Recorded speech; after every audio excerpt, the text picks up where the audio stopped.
आप सभी प्यारे दोस्तों का हार्दिक स्वागत व अभिनंदन। मैं आशा और उम्मीद कर रहा हूं कि आप सभी स्वस्थ होंगे, मस्त होंगे, निरंतर अपनी तैयारी के अंदर व्यस्त होंगे। आज का हमारा चौहान वंश से संबंधित दूसरी क्लास है। आज का हमारा पहला क्वेश्चन, किस चौहान वंशीय शासक ने प्रताप लंकेश्वर की उपाधि धारण की थी?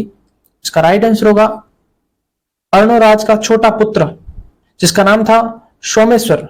इस सोमेश्वर ने प्रताप लंकेश्वर की उपाधि धारण की थी। ये पृथ्वीराज तृतीय का पिता था कौन? सोमेश्वर। और बिजोलिया शिलालेख के अनुसार सोमेश्वर ने प्रताप लंकेश्वर की उपाधि धारण की थी। इसका राइट आंसर होगा 1 नंबर। और ये जानकारी हमें कहां मिलती है? बिजोलिया शिलालेख के अंदर। और बिजोलिया शिलालेख जो 1170 ईस्वी में लिखा गया, संस्कृत भाषा में लिखा गया, ब्राह्मणी लिपि में लिखा गया, जिसका लेखक गुणभद्र माने जाते हैं। तो इसका राइट आंसर हुआ 1 नंबर का। अगला क्वेश्चन, तराइन का द्वितीय युद्ध लड़ा गया था। तो तराइन का सेकंड युद्ध जो 1192 ईस्वी में हुआ था, जो मोहम्मद गोरी और पृथ्वीराज चौहान के मध्य लड़ा गया था, जिसमें मोहम्मद गोरी की विजय हुई थी, पृथ्वीराज चौहान हार गया था। और तराइन के 2 युद्ध लड़े गए थे। एक तराइन का प्रथम युद्ध जिसमें पृथ्वीराज चौहान विजय होते हैं और मोहम्मद गोरी हार जाता है, और तराइन का सेकंड युद्ध जिसमें मोहम्मद गोरी विजय होते हैं और पृथ्वीराज चौहान हार जाते हैं। और ये तराइन स्थान करनाल हरियाणा के अंदर है। अगला क्वेश्चन, सुल्तान मोहम्मद गोरी को वर्ष 1191 में किसने पराजित किया, लेकिन वर्ष 1192 में वह किससे हार गया था? तो इसका राइट आंसर होगा पृथ्वीराज थर्ड, जो मोहम्मद गोरी से 1192 ईस्वी में हार गया था तराइन के सेकंड युद्ध में। अगला क्वेश्चन, पृथ्वीराज तृतीय और मोहम्मद गोरी के मध्य कितने युद्ध लड़े गए थे? इसका राइट आंसर होगा तराइन का फर्स्ट युद्ध जो 1191, तराइन का सेकंड युद्ध 1192 ईस्वी। तो 2 युद्ध लड़े गए थे। इसका राइट आंसर होगा 3 नंबर का। अगला क्वेश्चन, इनमें से किस वर्ष में तराइन का प्रथम युद्ध लड़ा गया था? इसका राइट आंसर होगा 1191। कौन पृथ्वीराज चौहान तृतीय का दरबारी विद्वान नहीं था? पृथ्वीराज चौहान तृतीय के दरबारी विद्वान विद्यापति गौड़ थे, वागीश्वर जनार्दन थे, विश्वरूप थे, लेकिन सारंगधर इसका दरबारी विद्वान नहीं था। अब प्रश्न ये भी पूछा जा सकता है, पृथ्वीराज तृतीय के दरबारी विद्वान कौन कौन से थे? एक जयानक भट्ट थे जिसके द्वारा पृथ्वीराज विजय लिखा गया था। एक चंद्रप्रदय थे जिसके द्वारा पृथ्वीराज रासो लिखा गया था। और इसके अलावा विद्यापति गौड़ थे, वागीश्वर जनार्दन थे, विश्वरूप थे, और इसके अलावा आशाधर, एक और नाम याद रखना, आशाधर, ये भी पृथ्वीराज तृतीय के दरबारी विद्वान थे। अगला क्वेश्चन, पृथ्वीराज चौहान का दरबारी कवि कौन था? तो इसका राइट आंसर होगा चंद्रप्रदय पृथ्वीराज तृतीय के दरबारी विद्वान थी। चंद्रप्रदय के द्वारा पृथ्वीराज रासो लिखा गया था। कौन सी पुस्तक की रचना की गई थी? पृथ्वीराज रासो ग्रंथ की रचना चंद्रप्रदय के द्वारा की गई थी, जिसमें पृथ्वीराज तृतीय के बारे में जानकारी मिलती है। पृथ्वीराज रासो जो हिंदी भाषा का महाकाव्य है। और पृथ्वीराज रासो में कुल कितने अध्याय हैं, यह प्रश्न पूछा जाए तो आपका आंसर होगा 69 अध्याय है। इस 69 अध्याय में से चंद्रप्रदय के द्वारा 59 अध्याय पूर्ण किए गए थे, और लास्ट के 10 अध्याय उसके पुत्र जलन के द्वारा पूर्ण किए गए थे। तो प्रश्न ये भी पूछा जा सकता है कि पृथ्वीराज रासो के अंतिम 10 अध्याय किसने पूर्ण किया, या पृथ्वीराज रासो को किसने पूर्ण किया था? तो आपका आंसर होगा चंद्रप्रदय के पुत्र जलन के द्वारा पूर्ण किया गया था। और इसमें ऑल ओवर कितने अध्याय हैं? तो आपका आंसर होगा 69 अध्याय है, जो पृथ्वीराज तृतीय के बारे में जानकारी उपलब्ध कराती है। तो इसका राइट आंसर होगा चौहान एंड पृथ्वीराज चौहान का दरबारी कवि चंद्रप्रदय। अगला क्वेश्चन, कदमवास या केमवास किस राजा के समय उसके मुख्यमंत्री थे? तो इसका राइट आंसर होगा पृथ्वीराज तृतीय के समय। अब मैं आपको जानकारी दे देता हूं कि पृथ्वीराज तृतीय जिसका जन्म 1166 ईस्वी के अंदर हुआ था, और इनके पिता का नाम सोमेश्वर था। इनके पिता का नाम सोमेश्वर था। इनके माता का नाम कर्पूरी देवी था, इनकी माता का नाम कर्पूरी देवी था। और जब 1167 ईस्वी में जन्मे और 1177 ईस्वी के अंदर 1177 ईस्वी के अंदर उनके पिता सोमेश्वर का निधन हो गया था, तो वह मात्र 11 वर्ष की आयु में वे राजा बन जाते। कौन? पृथ्वीराज तृतीय। उसी समय जब छोटी आयु थी तो उसकी मां कर्पूरी देवी उसकी संरक्षक बनती है। पृथ्वीराज तृतीय के संरक्षक के रूप में कौन बनती है? उनकी माता कर्पूरी देवी पृथ्वीराज तृतीय की संरक्षक के रूप में भूमिका निभाती है। और उसी समय जो मुख्यमंत्री के रूप में उनका सहयोग करते हैं पृथ्वीराज तृतीय के, उनका नाम है कदम वास, या उन्हें कदम दास के नाम से जाना जाता है। और एक और नाम है भुवनमल। भुवनमल, ये दोनों पृथ्वीराज तृतीय के संयोजक के रूप में कार्य करते हैं। अगला क्वेश्चन, गौरी के आक्रमण के समय चालुक्यों को सहायता देने के विरुद्ध पृथ्वीराज तृतीय को परामर्श देने वाले मंत्री थे, तो इसका राइट आंसर होगा कदमवास या कदमदास के द्वारा प्रधानमंत्री तृतीय को सहायता या परामर्श देने का कार्य करते थे, तो इसका राइट आंसर होगा 1 नंबर। और चंद्रप्रदाई पृथ्वीराज तृतीय के दरबारी कवि थे जिसके द्वारा पृथ्वीराज राजस्व लिखा गया था। अगला क्वेश्चन, कर्पूरी देवी किस राजपूत शासक की माता थी? तो इसका राइट आंसर होगा पृथ्वीराज चौहान की माता का नाम कर्पूरी देवी थी, जो उनकी एक संरक्षक के रूप में कार्य करती थी। संरक्षक के रूप में कार्य करती थी क्योंकि वे 11 वर्ष की आयु में जब राजा बन जाते हैं उस समय इनकी छोटी आयु होने के नाते उनकी माता कर्पूरी देवी उनके संरक्षक के रूप में भूमिका निभाती है। और उनके सहयोग में 2 मुख्यमंत्री कदमवास और भुवनमल उनके कार्य में सहयोग करते हैं। अगला क्वेश्चन, पृथ्वीराज तृतीय सभी चौहान शासकों में सबसे प्रसिद्ध वर्ष की आयु में सिंहासन पर बैठे थे, तो मात्र 11 वर्ष की आयु में, क्योंकि इनका जन्म 1167 ईस्वी में हुआ था और 1177 ईस्वी के अंदर वे राजा बन जाते हैं। मात्र 11 वर्ष की आयु में वे राजा बन जाते हैं। अगला क्वेश्चन, पृथ्वीराज चौहान तृतीय का समकालीन चंदेल शासक था, तो इसका राइट आंसर होगा परमर्दी देव चंदेल पृथ्वीराज चौहान तृतीय के समकालीन था।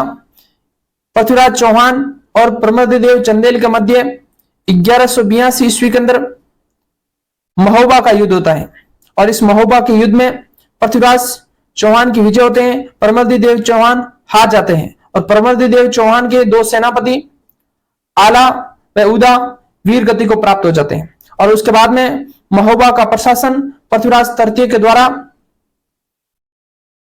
किसे सौंप दिया जाता है? पंजुंद राय को। पंजुंद राय को महोबा का प्रशासक नियुक्त कर दिया जाता है। किसके द्वारा? पृथ्वीराज तृतीय के द्वारा। तो यह भी प्रश्न पूछा जाता है, पंजुंद राय को उत्तराधिकारी नियुक्त किया था महोबा का, और यह महोबा का युद्ध रात में लड़ा गया था। ये रात का, यानी ये रात के समय युद्ध हुआ था। अगला क्वेश्चन, पंडानको का पुनः दमन निम्न में से किसने किया था? तो इसका राइट आंसर होगा पृथ्वीराज तृतीय के द्वारा इसका दमन किया गया था। अगला क्वेश्चन, महोबा के विजय के बाद में पृथ्वीराज तृतीय ने वहां का प्रशासन किससे नियुक्त किया था? तो इसका राइट आंसर होगा पंजुंद राय को महोबा का उत्तराधिकारी नियुक्त किया था। जब परमर्दी देव चंदेल को महोबा का युद्ध के अंदर 1182 ईस्वी में पराजित करने के बाद में महोबा का प्रशासन पृथ्वीराज तृतीय के द्वारा पंजुंद राय को नियुक्त किया था। इसका राइट आंसर होगा 1 नंबर का। अगला क्वेश्चन, पृथ्वीराज चौहान तृतीय का समकालीन चालुक्य शासक कौन था? तो पृथ्वीराज चौहान के समय गुजरात के चालुक्य वंश का शासक भीमदेव सेकंड था। इसका राइट आंसर होगा भीमदेव सेकंड। और भीमदेव सेकंड और पृथ्वीराज चौहान के मध्य 1184 ईस्वी के अंदर नागौर का युद्ध होता है, जिसके अंदर भीमदेव हार जाता है और पृथ्वीराज चौहान विजय होता है, और उसके बाद में दोनों के मध्य संधि हो जाती है। अगला क्वेश्चन, चौहानों की रणथंभौर शाखा का प्रवर्तक था। चौहानों के रणथंभौर शाखा का प्रवर्तक कौन था, संस्थापक कौन था? गोविंदराज था। ये गोविंदराज पृथ्वीराज तृतीय का पुत्र था। गोविंदराज ने कुतुबुद्दीन ऐबक की सहायता से रणथंभौर में चौहान वंश की स्थापना की थी 1194 ईस्वी में। कब की थी? 1194 ईस्वी में। उसके बाद में गोविंदराज के बाद में रणथंभौर का कुछ समय के लिए राजा बनता है वालन, और इस वालन के बाद में पहलादन, और पहलादन के बाद में वीर नारायण बनता। कौन? वीर नारायण रणथंभौर का शासक बनता है। और उस समय दिल्ली के सुल्तान इल्तुतमिश के द्वारा आक्रमण किया जाता है। और उसके बाद में वाघभट्ट बनता है, और वाघभट्ट के समय नासिरुद्दीन दिल्ली का सुल्तान होता है। और उसके बाद में जैत्र सिंह बनता है। इन राजा का क्रम पूछा जा सकता है। उसके बाद में जैत्र सिंह बनता है, और जैत्र सिंह के बाद में हमीरदेव चौहान बनता है रणथंभौर का राजा, हमीरदेव चौहान। और हमीरदेव चौहान जो 1282 ईस्वी से लेकर 1301 ईस्वी तक रणथंभौर का राजा रहता है। तो इन राजा का यह क्रम पूछा जा सकता है कि रणथंभौर की स्थापना जो 1194 ईस्वी में हुई थी गोविंदराज से लेकर हमीरदेव चौहान, जिसका शासनकाल 1282 से लेकर 1301 तक था। तो इस समय कौन कौन से राजा रहे थे? हालांकि वे कम समय के लिए रहे थे, लेकिन इनका क्रम आपको याद रहना चाहिए। अगला क्वेश्चन, रणथंभौर के शासक जिन्होंने सल्तनत के विरुद्ध प्रतिरोध किया था, तो इसका राइट आंसर होगा वीर नारायण एवं हमीरदेव चौहान। इसका राइट आंसर होगा 2 नंबर का। अगला क्वेश्चन, रणथंभौर के शासक हमीर चौहान को किस वर्ष दिल्ली के सुल्तान जलालुद्दीन खिलजी की सेना के साथ प्रथम बार मुठभेड़ हुई थी? इसका राइट आंसर होगा 1290 ईस्वी के अंदर दिल्ली के सुल्तान जलालुद्दीन खिलजी के द्वारा जब रणथंभौर पर आक्रमण किया गया था, उस समय रणथंभौर के शासक हमीरदेव चौहान थे। उस समय रणथंभौर दुर्ग की कुंजी कहे जाने वाला झाइन दुर्ग, इस झाइन दुर्ग पर जलालुद्दीन खिलजी के द्वारा अधिकार कर लिया जाता है। लेकिन उस समय हमीरदेव चौहान का एक सेनापति गुरुदास सैनी मारा जाता है। जब प्रथम आक्रमण हुआ था 1290 ईस्वी में, उस समय हमीरदेव चौहान का एक सेनापति गुरुदास सैनी मारा जाता है। लेकिन जलालुद्दीन खिलजी रणथंभौर दुर्ग को नहीं जीत पाता है, पुनः वह दिल्ली लौट जाता है। उसके बाद में हमीरदेव चौहान पुनः झाइन दुर्ग पर अधिकार कर लेते हैं। उसके बाद में दूसरी बार जलालुद्दीन खिलजी 1292 ईस्वी के अंदर पुनः आक्रमण करते हैं रणथंभौर पर, और रणथंभौर दुर्ग की कुंजी झाइन दुर्ग पर अधिकार कर लेते हैं। लेकिन रणथंभौर दुर्ग को जीत नहीं पाते हैं, अर्थात 1290 और 1292 इन दोनों बार आक्रमण किया था। इन दोनों बार रणथंभौर दुर्ग को जीत नहीं पाया। कौन? जलालुद्दीन खिलजी। उसके बाद में जलालुद्दीन खिलजी रणथंभौर दुर्ग के बारे में एक स्टेटमेंट बोलते हैं कि ऐसे 10 दुर्गों को मैं मुसलमान के एक बाल के बराबर भी नहीं समझता हूं, और ऐसे कहते हुए वापिस पुनः दिल्ली की ओर लौट जाते हैं और पुनः हमीरदेव चौहान उस झाइन दुर्ग पर अधिकार कर लेते हैं। आप पूछोगे सर इस प्रकार की जानकारी हमें कौन से पुस्तकों के अंदर मिलती है? तो आपको याद रखना है, एक अमीर खुसरो की पुस्तक मुफ्ताउल फुतू के अंदर इस प्रकार की जानकारी मिलती है। अमीर खुसरो की पुस्तक मुफ्ताउल फुतू के अंदर इस प्रकार की जानकारी मिलती है कि रणथंभौर के शासक हमीरदेव चौहान पर दिल्ली के सुल्तान जलालुद्दीन खिलजी ने 2 बार आक्रमण किया था, लेकिन दोनों ही बार असफल रहा था। और एक इतिहासकार हुए थे बरनी, और बरनी की पुस्तक का नाम है तारीख-ए-फिरोजशाही। इन दोनों पुस्तकों के अंदर जलालुद्दीन खिलजी के द्वारा रणथंभौर पर आक्रमण किया गया था 2 बार, एक 1290 और एक 1292, लेकिन दोनों ही बार वह असफल हुआ था। तो ये इस प्रकार की जानकारी इन पुस्तकों के अंदर मिलती है। ये भी प्रश्न पूछा जा सकता है। अगला क्वेश्चन, रणथंभौर के किस चौहान नरेश के सेनापति ने झाइन के निकट जलालुद्दीन खिलजी को हराया था? तो इसका नाम है हमीरदेव चौहान। अगला क्वेश्चन,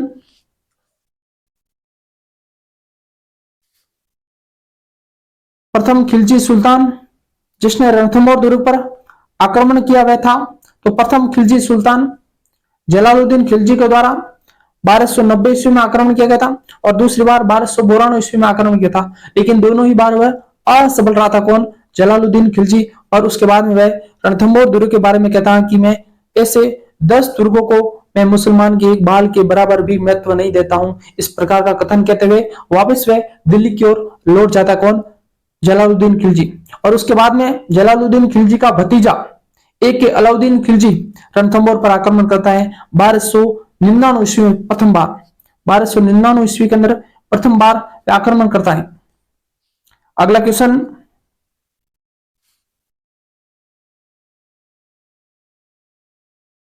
अलाउद्दीन खिलजी ने रणथंभौर पर आक्रमण किया क्यों? क्योंकि सुल्तान के विद्रोहियों को शरण दी थी। किसने? रणथंभौर के शासक हमीरदेव चौहान ने दिल्ली के सुल्तान ए अलाउद्दीन खिलजी के विद्रोही सेनापति मोहम्मद शाह को शरण देने के कारण इसने रणथंभौर पर आक्रमण किया था। सर्वप्रथम अलाउद्दीन खिलजी के द्वारा 1299 ईस्वी में आक्रमण किया। कब किया था? 1299 ईस्वी में।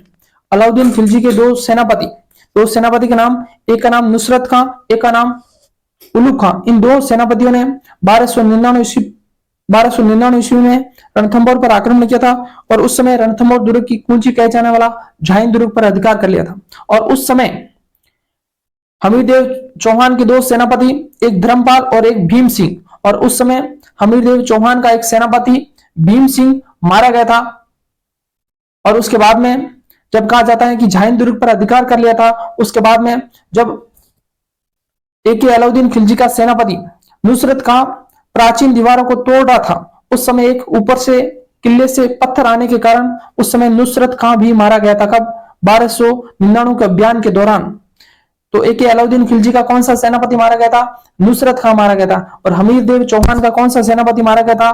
तो आपका आंसर होगा भीम सिंह और ए अलाउद्दीन खिलजी का नुसरत खां। और उसके बाद में वापिस 1301 ईस्वी में आक्रमण करता है रणथंभौर पर।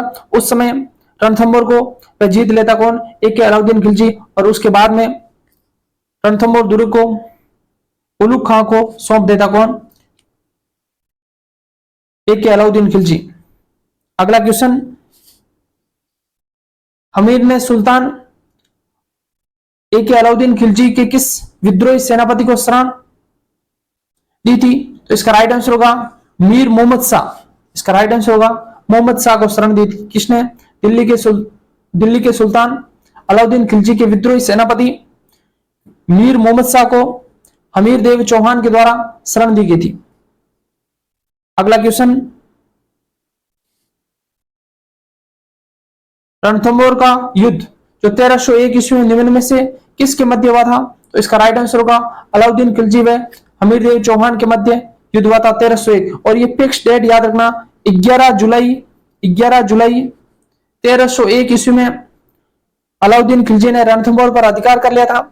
उस समय रणथंभौर के शासक हमीरदेव चौहान ने केसरिया किया था। उसकी रानी रंगा देवी ने जौहर किया था, जल जौहर किया था, और उनकी पुत्री ने पदमला तालाब के अंदर कूदकर आत्महत्या कर दी थी। उनका नाम था देवल देव उनकी पुत्री का नाम था।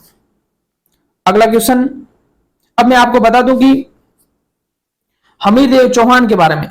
हमीरदेव चौहान जो 1282 से लेकर 1301 तक रणथंभौर का शासक रहा था। हमीरदेव चौहान जिनके पिता का नाम पूछे आपसे कि हमीरदेव चौहान के पिता का नाम, तो आपका आंसर होगा जत्र सिंह। क्या होगा? जत्र सिंह। अगर पूछे कि हमीरदेव चौहान की माता का नाम, तो आपका आंसर होगा हीरा देवी। अगर पूछे कि हमीरदेव चौहान की पत्नी का नाम, तो आपका आंसर होगा रंगा देवी।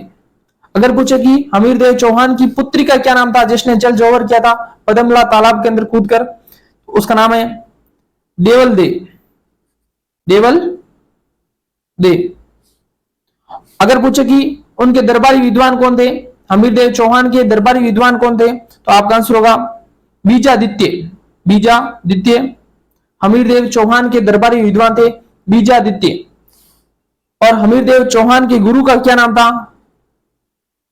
राघव देव। क्या नाम था? राघव देव। अगर पूछे कि हमीरदेव चौहान के द्वारा कोटि जन यज्ञ करवाया गया था, कोटिजन यज्ञ करवाया गया था। और इस कोटिजन यज्ञ के पुरोहित का नाम क्या था? तो आपका आंसर होगा विश्वरूप। विश्वरूप जो कोटिजन यज्ञ करवाए थे उनके पुरोहित का नाम विश्वरूप था। अगर पूछे कि हमीरदेव चौहान ने अपने शासनकाल के अंदर 17 युद्ध लड़े थे, इन 17 युद्धों में से 16 युद्ध की यानी 16 युद्ध जीत लिए थे। किसने? हमीरदेव चौहान ने। और हमीरदेव चौहान से संबंधित जानकारी देने वाली पुस्तकों की बात करें, एक हमीर महाकाव्य जो नयन चंद्र सूरी के द्वारा लिखा गया था, हमीरहट चंद्रशेखर के द्वारा लिखा गया था, हमीर राशो सारंगधर व जोधराज के द्वारा लिखा गया था, हमीर रायण पांडु व्यास के द्वारा लिखा गया था, हमीर बंधन अमृत कैलाश के द्वारा लिखा गया था। और हमीर देव के दो सेनापति रणमल व रत्तीपाल, रणमल व रत्तीपाल जो कि एके अलाउद्दीन खिलजी के साथ मिल गए थे, अर्थात हमीर देव चौहान के दो सेनापति जिन्होंने विश्वासघात किया था, रणमल व रत्तीपाल।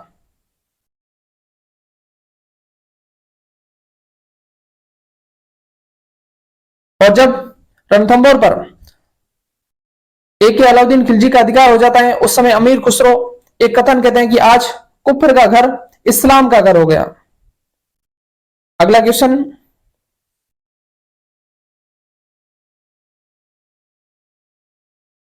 अलाउद्दीन खिलजी के किस वर्ष रणथंभौर पर अधिकार किया था?